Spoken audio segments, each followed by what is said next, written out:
Magandang araw mga ka-aerial defense, may ibabahagi na naman ako sa inyo dahil ngayong araw na ito ay may bagay tayong pag-uusapan.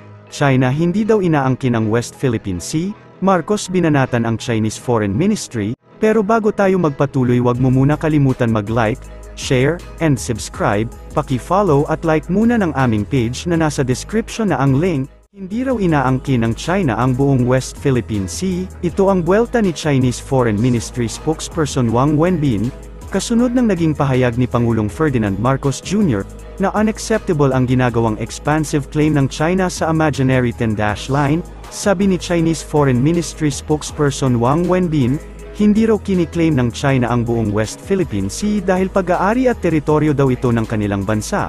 Kasabay ng pag-akusa sa Pilipinas na binabaluktot umano ng ating bansa ang posisyon ng China sa international community hinggil sa nasabing issue. 中国最早发现、命名和开发利用南海诸岛及相关海域，最早开始并持续和平有效地对南海诸岛及相关海域行使主权和管辖。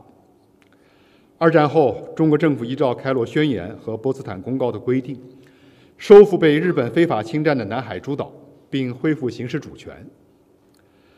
中国在南海的领土主权和海洋权益包括：中国对南海诸岛拥有主权；中国南海诸岛拥有内水领海和毗连区；中国南海诸岛拥有专属经济区和大陆架；中国在南海拥有历史性权利。中国上述立场符合国际法和国际实践。早在1948年，中国政府就正式公布了南海断续线，并为历届中国政府所坚持。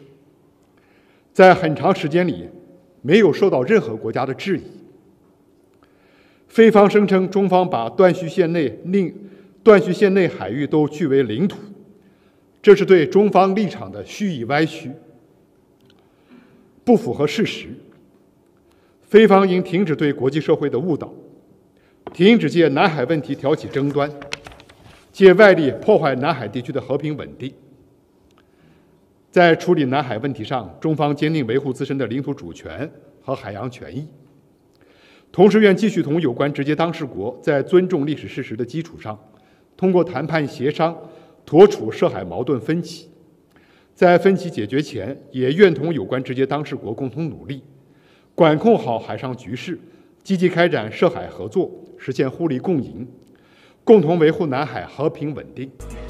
Sabi ni Wang, dapat na raw itigil ng Pilipinas ang umano'y mga misleading statement sa issue sa West Philippine Sea, na nag-uudyok ng mga hindi pagkakaunawaan, at umaasa sa mga external force upang pahinain ang kapayapaan at katatagan sa rehiyon. Kung maalala, bukod sa West Philippine Sea ay inaangkin din ng China ang iba pang teritoryo ng ibang mga bansa tulad ng Brunei, Malaysia, Taiwan, Vietnam, at Indonesia. Talaga namang nakakainit ng ulo at nakakakulo ng dugo ang pahayag nitong Chinese Foreign Ministry, na talagang aminado sila na hindi nila susundin ang international law. China din ang nagpapasimula ng kaguluhan sa West Philippine Sea matapos ang mga serye ng pagbangga at pagbomba sa mga barko ng Pilipinas. China din ang hindi makaintindi sa 2016 Arbitration Award na nagbabasura sa kanilang claim na kanila ang West Philippine Sea, dahil labag ang claim ng China sa international law. Ang kahinaan ng ulo ng Chinese government na ito ang siyang magtutulak sa iba pang bansa na labanan ang ugali nila. Dahil kung hindi lalaban ang bansang hinaharas nila ay tuluyan na itong masasakop. Pinalagan ni Pangulong Marcos ang kamakailang akusasyon ng China na nililinlang ng Pilipinas ang international community sa isyu ng South China Sea, at sinabing hindi Pilipinas ang nagsimula ng problema doon. Using the South China Sea to instigate dispute in the region. What's your take on this? This is came from following your statement of sa Germany last time about South China Sea. Thank you. Well, I don't know of any instance where the Philippines has instigated anything at any point, both verbally or militarily or diplomatically. We were busy. We are busy. We have been busy with running the country and making the best life of Filipinos. We did not begin all of these problems, all of these commotion has not been caused by the Philippines. So I don't know what they are referring to. Thank you, sir. Helen Flores, Philippine Star. Good afternoon. Sinabi ito ni Marcos matapos sabihin ng tagapagsalita ng Chinese Foreign Ministry na si Wang Wenbin, na dapat itigil ng Pilipinas ang paggamit sa isyu ng South China Sea para mag-udyok ng mga hidwaan at umasa sa mga panlabas na puwersa para pahinain ang kapayapaan at katatagan sa rehiyon. Sa panayam ng mga mamamahayag dito sa Prague, sinabi ng Pangulo na hindi niya alam ang anumang pagkakataon kung saan nag-udyok ang Pilipinas ng hidwaan sa South China Sea. Ayon kay Marcos, wala silang panahon para simulan ang mga problema sa South China Sea, dahil naging abala sila sa pagpapatakbo ng bansa at paggawa ng pinakamagandang buhay para sa mga Pilipino. Iniulat ng Philippine Army na kabilang na rin ang pagsasagawa ng simulated invasion sa isasagawang combined arms training exercises ng hukbo. Ayon sa Philippine Army, kabibilangan ng large-scale formations na gagalaw mula Visayas at Mindanao patungo sa Luzon ang naturang pagsasanay ng kasundaluhan. Sa madaling salita ay ipinaliwanag ng general na sa pamamagitan nito ay sinis-simulated ang tropa ng mga kasundaluhan para sa mga possible security situation na may sasakop sa ating bansa.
Aniya, layunin nito na maensayo ang mga unit ng Philippine Army sa kanilang bagong tungkulin na depensahan ang teritoryo ng Pilipinas. Kung maaalala, una nang idinaos ang send-off ceremony ng mga sundalong lalahok sa Combat Readiness Training Area sa Laor, Nueva Ecija, na bahagi ng Combined Arms Training Exercise ng hukbong katihan na nilalayong masubok ang kapabilidad ng mga tropa sa move, maneuver, and sustain large-scale forces sa kasagsagan ng combat operations. Nakatakdang makapulong ni Pangulong Ferdinand Marcos Jr., si US Secretary of State Antony Blinken sa darating na Martes ng susunod na linggo para talakayin ang pagtutulungan at usapin sa seguridad. Ang kanilang nakatakdang pagpupulong ay bunsod ng umiigting na tensyon sa pagitan ng Pilipinas at China dahil sa territorial dispute sa West Philippine Sea. Nangako rin ang Pangulo na ididepensa ang maritime claims ng Pilipinas matapos manawagan si Chinese President Xi Jinping sa armed forces ng China na makipagtulungan sa paghahanda para sa military conflict sa karagatan. Matatandaang iginawad ang 2016 Arbitral Award sa Pilipinas laban sa claims ng China sa West Philippine Sea. Kabilang na ang historic claims nito sa buong South China Sea na hayagang binasura naman ng Beijing ang ruling. Ang nakatakdang pulong nito kay Pangulong Marcos at sa iba pang opisyal ay nakatakda sa ika-19 ng Marso. Ang pagbisita ni Blinken sa Maynila ang pinakabago ng mga matataas na opisyal ng US ngayong taon. Binigyang diin ang high-profile support ng Washington sa long-time treaty ally nito sa kasagsagan ng gusot sa pagitan ng China at Pilipinas sa West Philippine Sea, partikular na sa Ayungin Shoal, o mas kilala sa international name na Second Thomas Shoal, at Bajo de Masinloc, mas kilala rin bilang Scarborough Shoal. It is really an ongoing process in that all of these discussions are really just, as far as the Philippines is concerned with the maintenance of peace in the South China Sea. It is an issue that is not only important for those around the region, the Indo-Pacific region, for ASEAN, and for the member states of ASEAN that surround the South China Sea, but also because this is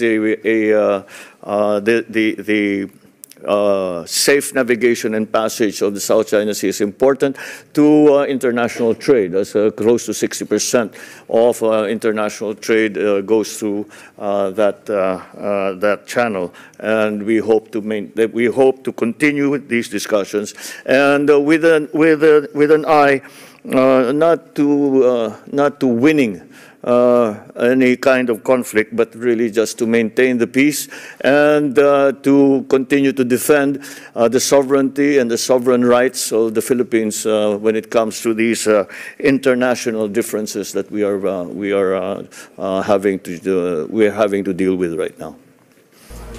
Para sa mas madaming update tungkol sa ating defense, abangan lamang ang aking mga bagong video. Para naman sa mga gusto magpa-shoutout, mag-comment lamang po at share, paki-follow at like muna ng aming page na nasa description na ang link. Huwag mo na rin kalimutan mag-like, share, and subscribe. Pindutin mo na rin ang bell para updated kayo sa aking mga video. Maraming salamat po.